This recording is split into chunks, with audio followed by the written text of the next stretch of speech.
Fala galera, tudo bem por aí? Hoje, a gente vai abrir o nosso manual de instruções da vida, a Bíblia, e dar uma espiada num livro que é pura emoção e estratégia reviravolta. Pensa num reality show de alta intensidade, personagens fortes, decisões difíceis, um diretor que sabe de tudo. É mais ou menos isso que a gente encontra no primeiro livro de Samuel. Este é o 9º livro da Bíblia, e ele marca um momento crucial na história do povo de Israel. É uma verdadeira virada de chave, uma mudança de temporada, onde as regras do jogo estão prestes a mudar completamente. A gente vai acompanhar de perto a transição de um governo de juízes para uma monarquia, rei, coroa, muito drama. Vamos pensar juntos. Tudo começa com uma mulher chamada Ana. Pensa numa pessoa que queria muito uma coisa, mas muito mesmo. O sonho de Ana era ser mãe. Naquela época, não ter filhos era visto como uma grande tristeza, quase uma vergonha. Para piorar, Penina tinha vários filhos. Penina provocava Ana, cutucava a ferida. Ana sofria em silêncio, chorava muito. Ela carregava um peso enorme nos ombros. Um dia, durante uma visita anual ao templo em Siló, Ana chegou ao seu limite. Enquanto todo mundo festejava, ela foi para um canto e desabou em oração. Não foi uma oração qualquer. Foi uma prece visceral, com choro, com alma. O sacerdote Eli a viu movendo os lábios e pensou que ela estivesse bêbada. Ana explicou que estava derramando sua alma diante de Deus. Senhor dos exércitos, se olhares para a aflição da tua serva e te lembrares de mim, e me deres um filho homem, eu o dedicarei ao Senhor por todos os dias da sua vida. Eli, entendendo a dor e a fé, a abençoou. Disse para ela ir em paz e que Deus atendesse ao seu pedido. Agora, imagine a cena. O pequeno Samuel no templo olhando para cima, ajudando o já idoso sacerdote Eli. A Bíblia nos diz que, naquela época, a palavra do Senhor era rara. Não havia muitas visões. Era como se o sinal de Wi-Fi com Deus estivesse fraco. A liderança espiritual, representada por Eli e seus filhos, estava em baixa. Eles eram corruptos, desrespeitavam as ofertas, não tinham temor. O ambiente do santuário em crise. Silêncio divino. Numa noite, a lâmpada do santuário ainda acesa e Samuel dormindo. De repente, uma voz. Samuel! Estou aqui, o Senhor me chamou? Eli sonolento. Não. Volta a dormir. Terceira vez. A ficha cai em Eli. Era Deus quebrando o silêncio. Se ele o chamar, diga: Fala, Senhor, pois o teu servo ouve. Samuel obedece e volta para a cama. Quarta vez. Samuel, Samuel! O menino responde como instruído. Deus dá uma mensagem dura. Julgar a casa de Eli para sempre. No dia seguinte, Samuel teme contar, mas Eli insiste. Todo Israel soube. Samuel estabelecido como profeta do Senhor. O início oficial da missão que mudaria não só a sua vida, mas o destino de toda a nação. A história de Samuel começa com um milagre nascido da dor e da fé. O tempo passa. Samuel envelhece e vira um juiz respeitado. Ele era o cara. Íntegro, justo, um líder que ouvia a Deus, guiava o povo com sabedoria, mantinha a nação nos trilhos. Seus filhos nomeados não seguiram o exemplo. Joel, Abias, o oposto de Samuel, gananciosos, aceitavam suborno, pervertiam a justiça, liderança ameaçada pela corrupção. O povo olha para as nações vizinhas, filisteus, amonitas, moabitas, todas tinham reis. Reis que lideravam batalhas, reis como símbolo de poder e identidade. O povo decide: queremos um rei. Caminho até Samuel. Samuel profundamente triste. Ele foi orar. Deus responde a Samuel. Samuel avisa o povo: rei tomará os filhos para soldados e servos, as filhas para perfumistas e cozinheiras, as melhores terras, vinhedos, olivais, rebanhos, colheitas. Em resumo, o rei os transformará em escravos. Vocês clamarão por causa do rei, mas o Senhor não os ouvirá. Mesmo assim, o povo insiste. Não, queremos um rei. A decisão foi tomada.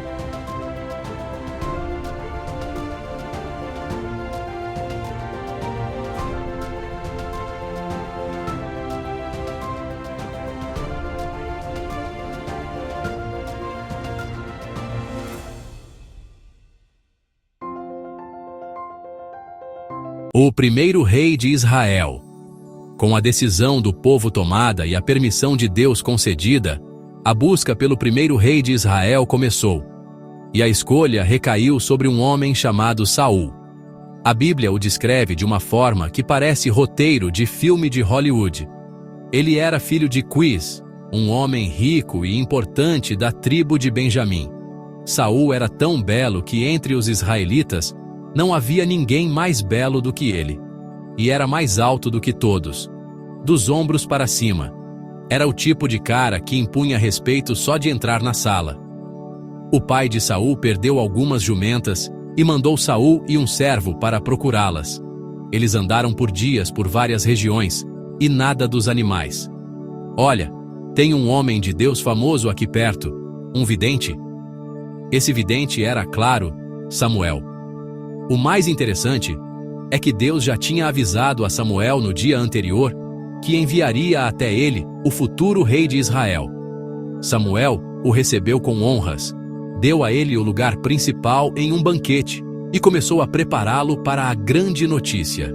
No dia seguinte, em particular, Samuel ungiu Saul com óleo, um ato simbólico que o consagrava para a sua nova função.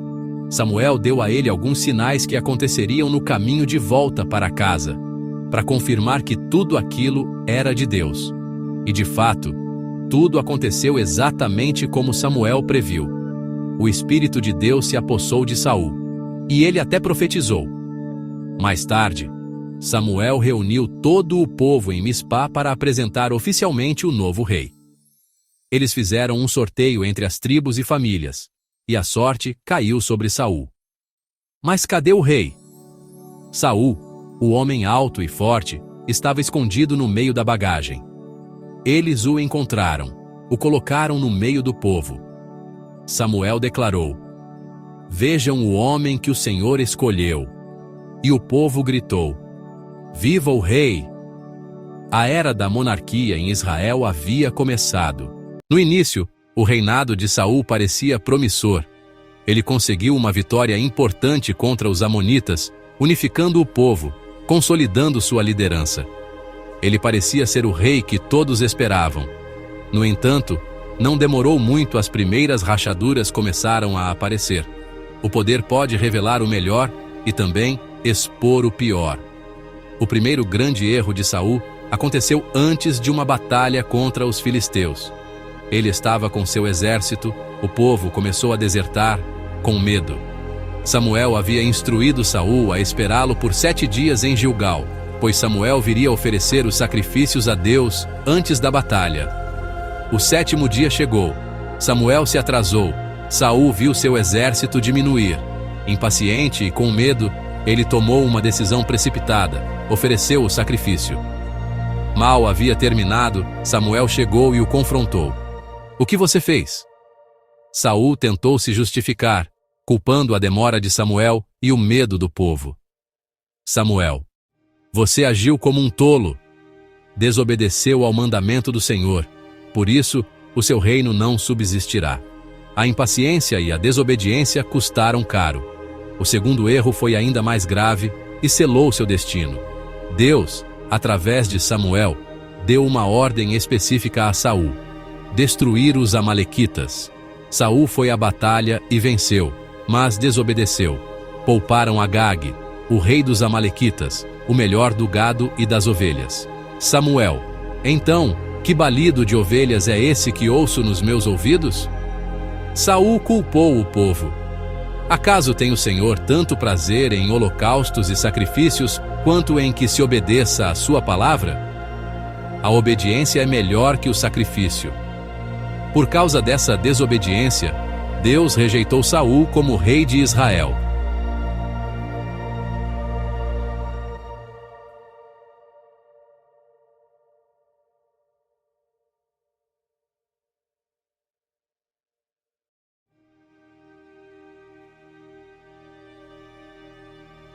Com a rejeição de Saul, o jogo precisava de um novo protagonista. Deus disse a Samuel para parar de chorar por Saul e ir para a cidade de Belém, na casa de Jessé, pois ele havia escolhido um de seus filhos para ser o próximo rei. A audição para o novo rei estava prestes a começar, mas os critérios de seleção seriam bem diferentes. Quando Eliabe, o filho mais velho de Jessé, apareceu, Samuel ficou impressionado. Mas Deus imediatamente corrigiu o profeta em sua mente. Não considere a sua aparência, nem a sua altura, pois eu o rejeitei. Jessé então apresentou seus filhos, um por um. 7 filhos, todos fortes e capazes, passaram diante de Samuel. E para cada um deles, a resposta de Deus era a mesma. O Senhor também não escolheu a este. Samuel ficou confuso. Ele se virou para Jessé e perguntou: acabaram-se os jovens? Jessé respondeu: ainda falta o mais novo. Ele está cuidando das ovelhas. E então entrou Davi. A Bíblia o descreve como ruivo, de belos olhos e boa aparência. Assim que Davi entrou, Deus disse a Samuel: é este, levante-se e unja-o. Ali na frente de seus irmãos, Samuel ungiu o jovem pastor Davi como o futuro rei de Israel. A partir daquele dia, o Espírito do Senhor se apossou de Davi. O contraste era claro. Enquanto o Espírito de Deus se retirava de Saul, ele agora capacitava Davi. A escolha de Deus não foi baseada em status, força ou idade, mas em um coração que o agradava, um coração segundo o seu próprio coração.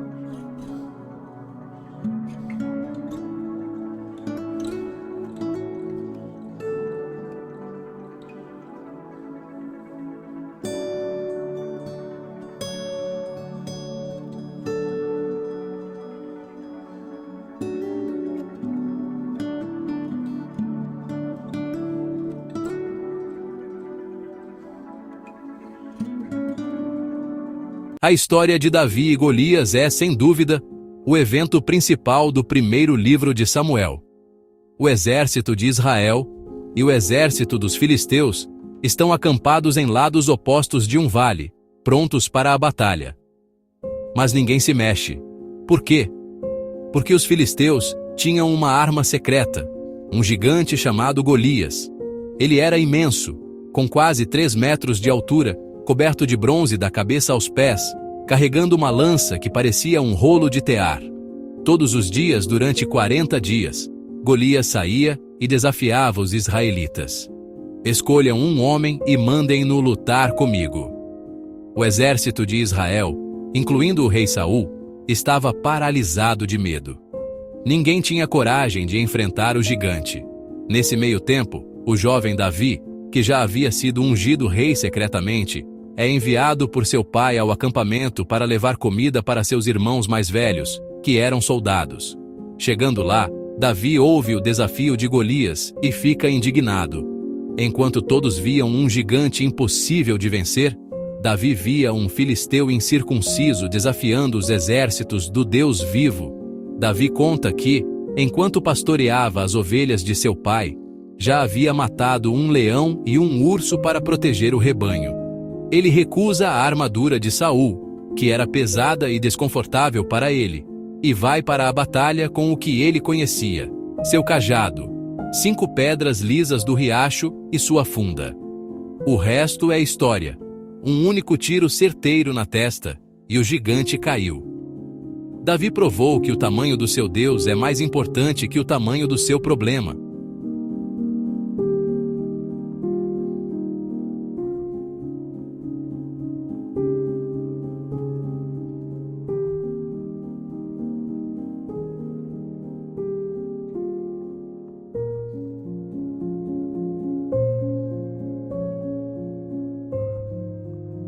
A vitória sobre Golias transformou Davi em um herói nacional da noite para o dia. E elas cantavam um refrão que se tornaria a trilha sonora do ciúme de Saul. Saul matou milhares, mas Davi, dezenas de milhares. Essa comparação foi como veneno para o rei. A partir daquele momento, Saul olhava para Davi com maus olhos. Saul, atormentado por um espírito maligno, tentou matar Davi em várias ocasiões. A perseguição se tornou tão intensa que Davi foi forçado a fugir para salvar sua vida. Ele juntou ao seu redor um bando de homens endividados, descontentes e amargurados, e se tornou o líder deles. O rei de Israel, em vez de governar a nação, gastava seu tempo e os recursos do exército perseguindo um único homem por todo o país. Durante essa fuga, aconteceram 2 episódios incríveis. Davi teve a oportunidade perfeita para matar Saul e acabar com a perseguição, mas se recusou. Davi demonstrou uma paciência, um respeito pela autoridade divina e uma confiança no tempo de Deus, que contrastavam brutalmente com a impaciência e a desobediência de Saul.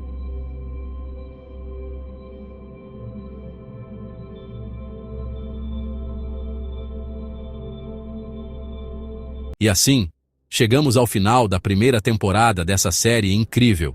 O primeiro livro de Samuel termina de forma trágica para Saul. Em uma batalha final contra os filisteus no Monte Gilboa, o exército de Israel é derrotado. Os filhos de Saul morrem na batalha. Jonatas, seu grande amigo, também morre. Saul fica gravemente ferido. Ele pede ao seu escudeiro que o mate. Com a recusa do escudeiro, Saul se joga sobre a própria espada. O reinado que começou com tanta promessa termina em desastre, desobediência, desespero. É um final pesado que nos serve de alerta. Então, o que a gente leva de tudo isso para o nosso jogo da vida, aqui e agora? A primeira grande lição vem de Samuel, a importância de ter um canal aberto com Deus. Em meio a tanto barulho e tantas opiniões, a voz mais importante a ser ouvida é a de Deus. Ter um coração ouvinte é a chave para navegar as transições e desafios da vida. É saber parar, silenciar o mundo lá fora e perguntar: "Fala, Senhor, pois o teu servo ouve." A história de Saul é um manual sobre o que não fazer. Perigo do orgulho, da impaciência, da desobediência parcial. Por fim, temos Davi, a maior estrela do livro. Deus não olha para o nosso currículo, nem para a nossa aparência, nem para a nossa posição social. Ele olha para o nosso coração. Davi era o menor, o esquecido, mas tinha um coração valente e confiante em Deus.